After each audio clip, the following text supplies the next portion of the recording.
Maaring positibo ang mensaheng ito para sa mga Saudi, pero paano naman sa UAE? Ariel, ang kasunduan ng US at UAE ay tinuturing na gold standard. Tinalikuran ng Abu Dhabi ang enrichment at reprocessing, na ayon sa ulat, hindi na kailangang gawin ng Saudi Arabia. Anong mensahe ang ipinapadala nito sa Estados Unidos at UAE, na isa rin sa pinakamalalakas sa taga-suporta ng US sa digmaan? Tama. Kaya ako, alam mo, sabi ng mga Saudi na kapag nagkaroon ng sandatang nuklear ang Iran, dapat meron din sila. Ang mga Emirati ay hindi pa nagpahayag ng ganoong pananaw. At meron na silang mga pasilidad para sa sibilyang nuklear, isang sibilyang programang nuklear. Kaya duda ako na magbabago ito sa posisyon ng mga Emirati tungkol sa kakayahang nuklear sa reyon. Pero binubuksan nito ang posibilidad para sa ibang mga bansa na subukan ng ganitong paraan, hindi lang para sa teknolohiyang nuklear, para sa sibilyang gamit. Pero pwede rin para sa seguridad militar, gaya ng sabi mo. Ang kasunduang ito, base sa mga ulat, dahil na hindi pa natin nakikita ang mismong teksto nito, papayagan ang ilang anyo ng uranium enrichment. Wala itong maraming probisyon at panganggasiwa na pipigil doon. Alam mo, yung mga bansang naiisip ko, Turkiya, Ehipto, halimbawa, maaaring gusto nilang sumali sa karerang ito ng mga sandatang nuclear din. At kaya maraming pag-aalala, hindi lang sa Israel, kundi sa buong rehiyon, na ang maaring simulan nito ay hindi ang pag-usad ng Saudi Arabia tungo sa mas abanteng sibilyang infrastruktura sa enerhiya, kundi binubuksan ang pinto sa karera ng sandatang nuklear na siyang ikinababahala ng rehiyon. Sige Ariel, manatili tayo sa paksa ng Riyadh at Abu Dhabi.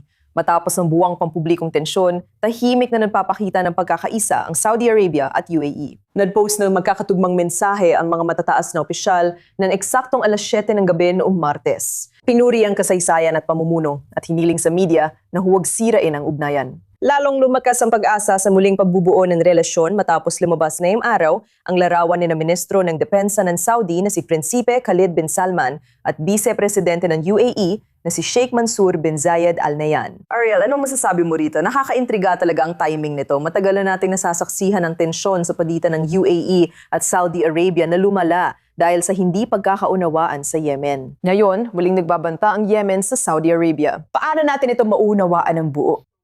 Ito ay diplomatikong palabas ng Abu Dhabi at Riyadh para ipakitang ang kanilang hidwaan ay hindi ibig sabihin mahina ang gulpo at madali silang atakihin. Itong dalawang binata na nakikita natin sa screen na yon, ang prinsipe ng Saudi sa kaliwa at ang pangalawang pangulo ng Emirati sa kanan, pareho silang mga kapatid ng mga namumuno sa kanilang mga bansa.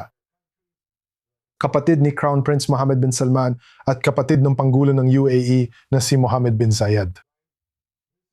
Sinusubukan nitong ipakita ang pagkakaisa sa gulpo kahit patuloy ang mga pag-atake ng Iran at nakikialam na rin ang mga Houthi. Pero ibig bang sabihin sa larawang ito, nagkayas na ba ang Riyadh at Abu Dhabi? Hindi pa.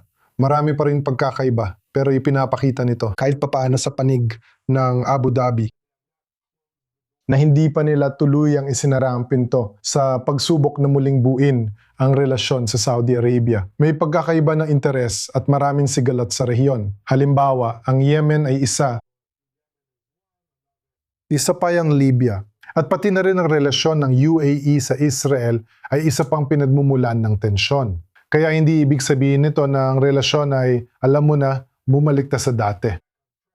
Kung makita natin ang larawan ng kanilang mga namumunong kapatid, maring medyo iba yon, pero ako, ang una kong magiging sagot ay pareho rin na ito ay para lang sa pagpapakitang nagkakaisa. Upang ipakita na ang gulpo ay hindi watak-watak. Ito ay dalawang pangunahing aktor na napakahalaga sa pagtatakda ng tono para sa nagkakaisang paninindigan sa gulpo. At yan ang mensaheng lumalabas na nagpapakita ng matibay na relasyon at pagkakaisa. Ito ang tema sa mga palitang mensahe na nakita natin mula sa Riyadh at Abu Dhabi. Pero hindi ito dapat ituring gaya ng, alam mo, bilang senyales na ayos ng lahat at natapos ng lahat ng pagkakaiba ng opinyon sa pagitan ng dalawang bansa.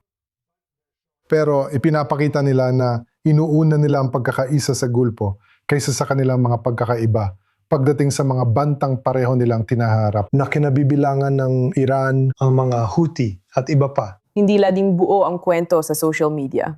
Salamat sa update, Ariela Oran. Salamat.